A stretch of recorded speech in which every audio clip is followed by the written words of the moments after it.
ওয়ালি আম্মাতিল মুসলিমিন, সালামের উত্তর দেওয়া। সালাম করলে সালামের উত্তর দেওয়া। 2 নাম্বার হইলে সালামের পরে মুসাফা করা 2 হাত দিয়া। কারো মাজুর হইলে 1 হাত দিয়া করলেও গুনাহ নাই, 2 হাত দিয়ে করতে হবে। এটা যেরকম একদল বলে 2 হাতে না করলে এটা লামা যাবি, আরেক দল বাইরে সেগুলোকে 1 হাতে 2 হাতে যদি মুসাফা করে এগুন বেদাতি। বুঝেন না? এই 2টা কিন্তু ভণ্ড। 2টা কি? আরে একজন লোকের নাকও তো চুলকাইতে পারে, নাক চুলকাইতে চুলকাইতে হুজুরের লোকে যদি মুসাফা করে গুনাহ হইব। তবে গুনাহ হইব কখন জানেন? যখন 2 জন মুসলমান হাত মিলাইবে। আল্লাহ রসুল বলছেন তোমরা একটা ছোট্ট দোয়া পড়ো, ইয়াগফিরুল্লাহু লানা ওয়া লাকুম।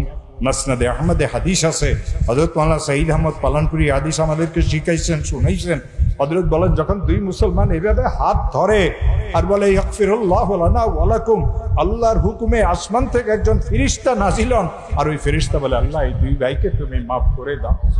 আল্লাহুম্মা আমিন। এখন বাংলাদেশের আমরা হুজুরের আমরাই করি না? আমরা আপনাদের সাথে যখন আপনারা আমাদেরকে সালাম করি হাত মিলান, তা আমরা আপনাদেরকে জিজ্ঞাসা করি হুজুর কেমন আছেন? বাংলাদেশের মুসাফার দোয়া কি? হুজুর কেমন আছেন? ঠিক না? হযরত মাওলানা সাঈদ আহমদ পালানপুরি যতবার বাংলাদেশে আসছেন ওনার এই 2 হাতকে 2 পকেটে দিয়ে হাঁটতেন। বড় বড় মাদ্রাসাতে গেছেন, নাম বলুম না। আবার কেউ কইব যে হুজুর আঙ্গু বিরুদ্ধে কথা কইছে। আমি কারো বিরুদ্ধে কথা কই না, তোমার গাত পড়লে আমি কি করি? तो हजरत मुसाफा करना है ये शेखुल हदीस में। हजरत बोलते हैं ये शेखुल हदीस हैं, लेकिन इसको तो मुसाफी के दुआ याद नहीं। ये तो मुझसे पूछे कि हजरत आप कैसे हैं? मैं हजरत नहीं हूँ, तमाम हजरात कब्रों में हैं। नाम सईद अहमद पालनपुरी मुसाफा दुआ पढ़বেন। रसूल पाक साल्लाल्लाहु अलैहि वसल्लम बोलेन ও মুসলমান যখন তোমাদের কারো হাসি আসবে আলহামদুলিল্লাহ বলবে। আমরা এরকম টিস্যু নাকে ধরি বলি সরি। বুঝেন না? সরি বললে সওয়াব হবে না, সরি বললে গুনাহ মাফ হবে না, সরি বললে সুন্নতের উপর আমল হবে না। আপনার হাসি আসলে আপনাকে কি বলতে হবে? কেন বলবেন আলহামদুলিল্লাহ? মেডিকেল সায়েন্সে এই কথা বলে। হুজুর কোন মেডিকেল সায়েন্সের বড় ডাক্তার ছিলেন? আল্লাহ রসুল বলিয়ে গেছেন যেই মুহূর্তে মানুষ হাসি দেয় ক্ষণিকের জন্য তার শ্বাস প্রশ্বাসের প্রক্রিয়া বন্ধ হয়ে হেচ্ছুত করে হাসি দিল, শ্বাস প্রশ্বাস চালু হইলো, এই জন্য তাকে বলতে হবে আলহামদুলিল্লাহ। আর যে শুনছে সে বলবে ইয়ারহামুকাল্লাহ। বুঝেন না? আমাদের মসজিদে কেউ হাসি দিলে আমরা সরি বলি, যে শুনে এই লোকটার কি হইলো, এত দামি ওয়াজ হুজুরের শুনতেছি, বড় হুজুরের ওয়াজ, খালি হেচ্ছুত হেচ্ছুত করে হাসি মারে। তোর হাসি আসলে ওইখানে যায় খাল ফাড়া যাইব। 243 দুনিয়ায় পেয়েছেন, তো বহুত বড় মুহাদ্দিস। ওনাদের সাথে কথাবার্তা বলতে মাফি বলতে। এক মুহাদ্দিসের নাম ছিল আবু দাউদ সাজিস্তানি, আরেক মুহাদ্দিসের নাম ছিল আবু দাউদ তায়ালিসি। আমাদের দারসে নিজামিতে যেটা পড়া হয় সাজিস্তানির কিতাব পড়ানো হয়। আমি আল্লামা আনজার শাহ কাশ্মীরির কাছে এই কিতাব পড়ছিলাম। আবু দাউদ আবু দাউদ তায়ালিসি তিনিও উপরের দরজার মুহাদ্দিস ছিলেন। ছোট একটা নৌকাতে করে সফরে যাচ্ছিলেন, পাশে একটা বড় নৌকা যাচ্ছিল, ওই নৌকার ছপ্পর উপরে একজন লোক বসা ছিল। ওই লোকটার হাসি এসছে, ইনি ইয়ারহামুকাল্লাহ বলার আগে নৌকা দূরে চলে গেছে। আবু দাউদ তায়ালিসি বললেন নৌকাকে ঘুরাও, বড় নৌকার কাছে যাও।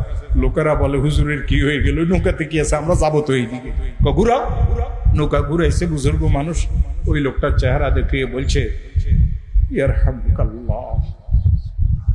ইন্তেকালের পরে ওই মুহাদ্দিসের নাম আর মনে নাই। ওই মুহাদ্দিস হযরত আবু দাউদ তায়ালিসিকে স্বপ্নে দেখে জিজ্ঞাসা করেছিলেন, উস্তাদ জি আল্লাহ তাআলা আপনার সাথে কি ব্যবহার করেছেন? বলছেন ওই নৌকার আরোহী লোকটার হাসির উত্তরে ইয়ারহামুকাল্লাহ যে বলেছিলাম, ওই উসিলাতে আল্লাহ আমাকে মাফ করে দিয়েছে। ও মুসলমানেরা, হাসি আসলে আলহামদুলিল্লাহ বলবেন, উত্তরে ইয়ারহামুকাল্লাহ বলবেন। ছেলের এই অধিকার আছে বাপের সময় নেওয়া। বুঝেন না? আমার কি বলেন বাপ? আরে বলে না কেন? ছাড়ি দিলাম। আমার কি? তো বাপের থেকে কিছু সময় ছেলের নেওয়ার অধিকার আছে না নাই? আর 3 মিনিট। ইয়ারহামুকাল্লাহ। যখনই হাসি আসে আলহামদুলিল্লাহ বলবেন। রাসূল মসজিদে নববীতে বসা, সাহাবায়ে কেরাম কানায় কানায় ভরা। এই কোণার থেকে এক সাহাবীর হাসি আসলো, তিনি বললেন আলহামদুলিল্লাহ। রসুল মিম্বরে নবীতে বসে বললেন ইয়ারহামুকাল্লাহ। ওই লোকটার আবার হাসি আসলো।